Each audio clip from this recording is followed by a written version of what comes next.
On October 14, 1944, Field Marshal Erwin Rommel was forced to make a terrible choice: accept an honorable end or face a humiliating trial that would destroy his family. The German public was told he died from war wounds. The truth, however, was far darker.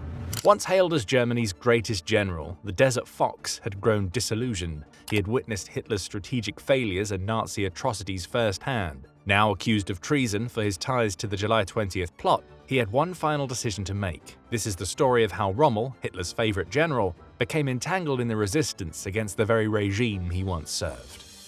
In the Alpine foothills of southern Germany, an unlikely military career began when the son of a schoolmaster entered cadet school. Unlike many German generals from aristocratic military families, Erwin Rommel came from civilian roots. His father taught mathematics, and no one in his family had served in uniform. Initially hesitant about military service and considering engineering instead, Rommel's humble origins make his meteoric rise within the Wehrmacht all the more remarkable. Rommel's natural aptitude for warfare emerged during World War I.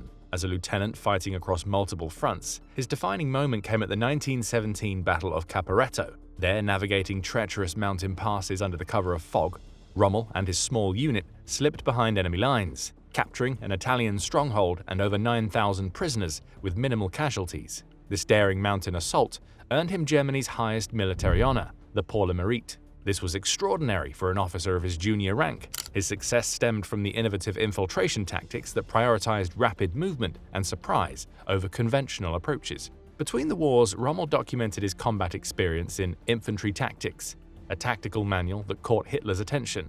After briefly serving as commander of Hitler's security detail during the Polish invasion, Rommel secured the combat role he craved: leadership of the 7th Panzer Division in France. In the French campaign, Rommel's forces advanced with almost supernatural velocity, cutting through Allied defenses like a phantom army. His tanks covered over 200 miles in just 5 days, reaching the English Channel while bewildering even German high command with their pace. Rommel commanded from the vanguard, often in the lead tank, trusting his battlefield instincts over rigid military protocol. Hitler, recognizing Rommel's tactical brilliance, dispatched him to North Africa in 1941. Despite material disadvantages, Rommel orchestrated stunning victories against the British forces, including the 1942 capture of Tobruk, with its 35,000 defenders and vital supply stockpiles. His desert campaign cemented his reputation on both sides of the conflict, with British soldiers naming him the Desert Fox out of professional respect. Goebbels' propaganda machine transformed Rommel into a national icon,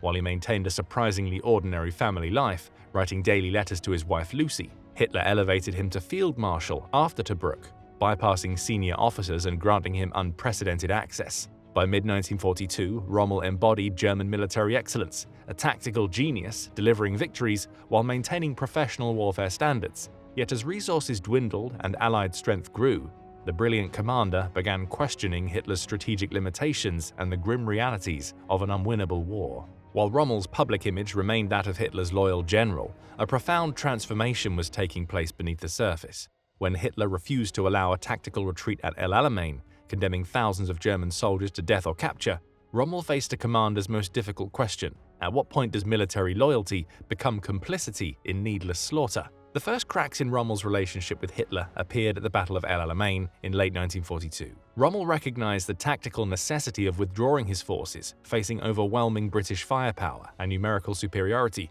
Hitler's infamous stand or die order forbade any retreat, creating a death trap for German soldiers. As Rommel watched his men fall in what he considered avoidable carnage, the battlefield transformed into a killing field that deeply troubled him. He valued the lives of his soldiers above ideological posturing and military pride. The El Alamein disaster marked a turning point in Rommel's thinking. In a letter to his wife, he expressed mounting concern about the direction of the war and the moral implications of Hitler's leadership. This private correspondence revealed growing inner conflict between military duty and moral conscience. By 1943, the once unstoppable Desert Fox was physically and emotionally exhausted. Photos from the time saw a man visibly aged beyond his years. The battlefield had taken its toll, not just on his men, but on Rommel himself. What began as tactical disagreements evolved into deeper, ethical concerns. Hitler consistently demanded offensive operations despite inadequate supplies across the Mediterranean.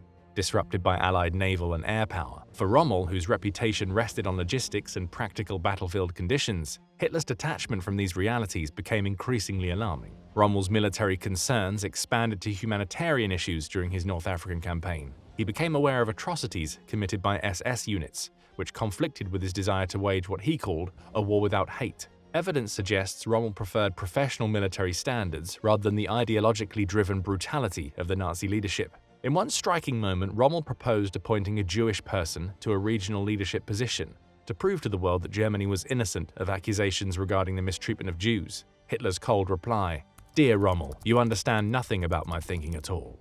This exchange revealed the gap between Rommel's conventional military worldview and Hitler's genocidal vision. By 1944, when assigned to strengthen the Atlantic Wall defenses against the expected Allied invasion, Rommel's disagreements with Hitler reached a critical point. Their fundamental strategic disagreement over how to defend against the invasion deepened Rommel's conviction that Hitler's ruthless ideology was leading Germany to disaster. As Rommel fortified the Atlantic Wall against Allied forces, another breach was forming, this one in his loyalty to Hitler. In May 1944, just weeks before D-Day, a secretive meeting took place that would later connect Germany's most famous general to the most serious attempt on Hitler's life. By 1943, a clandestine network of military officers, civil servants, and intellectuals had formed the German resistance. High-ranking military figures who believed Hitler was leading Germany toward destruction operated in constant fear of discovery. Rommel's chief of staff, Hans Speidel, became the crucial bridge between Rommel and this dangerous underground movement.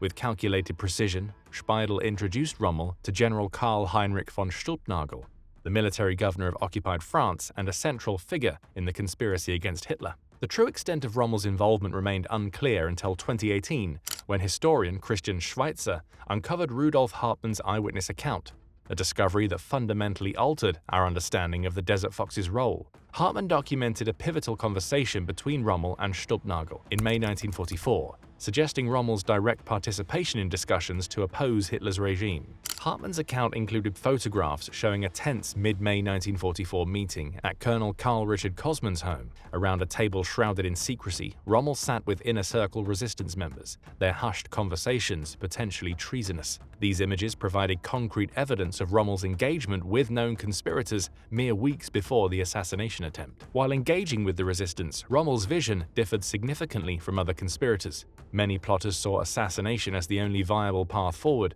but Rommel advocated for arresting Hitler and subjecting him to trial for his crimes. This approach reflected his concern that assassination might trigger civil war within Germany. His widow later emphasized this position, maintaining that her husband supported removing Hitler from power through legal means rather than killing him. Practical challenges made Rommel's preferred approach nearly impossible. Hitler's constant protection by loyal SS guards created an impenetrable security barrier, forcing the resistance toward assassination as their primary strategy. Fate intervened on July 17th, just 3 days before the planned attempt on Hitler's life. Rommel's staff car was strafed by an Allied fighter plane while returning from visiting the 1st SS Panzer Corps headquarters. The attack left him with 3 skull fractures, initially presumed fatal. His incapacitating injuries prevented any possible participation in the July 20th plot, when Colonel Klaus von Stauffenberg placed a bomb in Hitler's Wolf's Lair headquarters. After the plot failed, the Gestapo investigation began. Captured conspirators subjected to brutal torture implicated Rommel. Most damning was Stulpnagel's behavior. While delirious from his gunshot wounds, he repeatedly uttered Rommel's name, creating a fatal association between the celebrated field marshal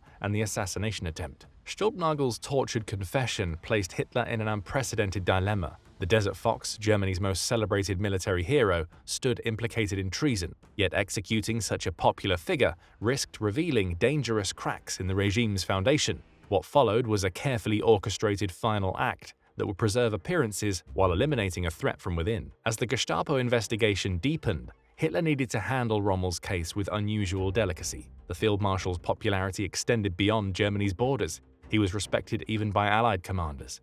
A public trial would damage German morale and potentially expose the extent of military dissatisfaction with Hitler's leadership. The regime that thrived on projecting strength could ill afford such vulnerability. Hitler convened an extraordinary court of military honor, a panel of Germany's most senior military leaders, to determine Rommel's fate. This assembly included prominent Wehrmacht figures, General Field Marshal Wilhelm Keitel, General Field Marshal Gerd von Rundstedt, and General Oberst Heinz Guderian, among others. By having Germany's military elite participating in condemning Rommel, Hitler distributed complicity and prevented any general from becoming a focus point for resistance sympathy. The court's decision led to one of the war's most chilling moments. On October 14, 1944, two generals, Wilhelm Burgdorf and Ernst Meisel, arrived unannounced at Rommel's home in Herrlingen. Inside, they delivered Hitler's ultimatum: face a public trial with inevitable execution and repercussions for his family, defend himself personally before Hitler, or take the honorable way out by taking his own life. In his final moments with his wife and son, Rommel spoke with stark clarity. "In view of my services in Africa, I have the chance of dying by poison. Two generals have brought it with them. It is fatal in 3 seconds. If I take the poison, none of the usual steps will be taken against my family." The legendary commander who had survived the harshest deserts of North Africa now faced his most personal battle alone. Rommel said goodbye to his family, entered the general's car, knowing this was his final journey. Within moments, Germany's military hero was dead. The regime then orchestrated an elaborate charade, a state funeral with full military honors, claiming Rommel had died from complications from his earlier injuries. Hitler even declared a day of mourning for the very man he had forced to take his own life. This theater preserved the myth of military unity while preventing Germans from questioning their general's sudden death. After the war, Allied leaders, particularly Winston Churchill, helped construct a narrative of Rommel as the good German, easing Germany's reintegration into the world. But Rommel's story isn't just about war. It's about realizing right from wrong under a dictator. Resistance isn't a single heroic moment, it's a series of choices. As ethicist Michael Walzer said, "The moral obligation to resist tyranny is timeless." Or in the words of another conspiracist, General Ludwig Beck, "Better to die than live without honor." But was Rommel a true resistance fighter or simply a general trying to survive a collapsing regime? Let us know your thoughts in the comments. Well, that's it. Thanks for watching. We hope you found this video informative. If you want to learn more about the fates of other German commanders, check out our video on Johannes Blaskowitz, the general who stood against the SS. Don't forget to subscribe and hit the bell for more World War II stories. See you in the next one.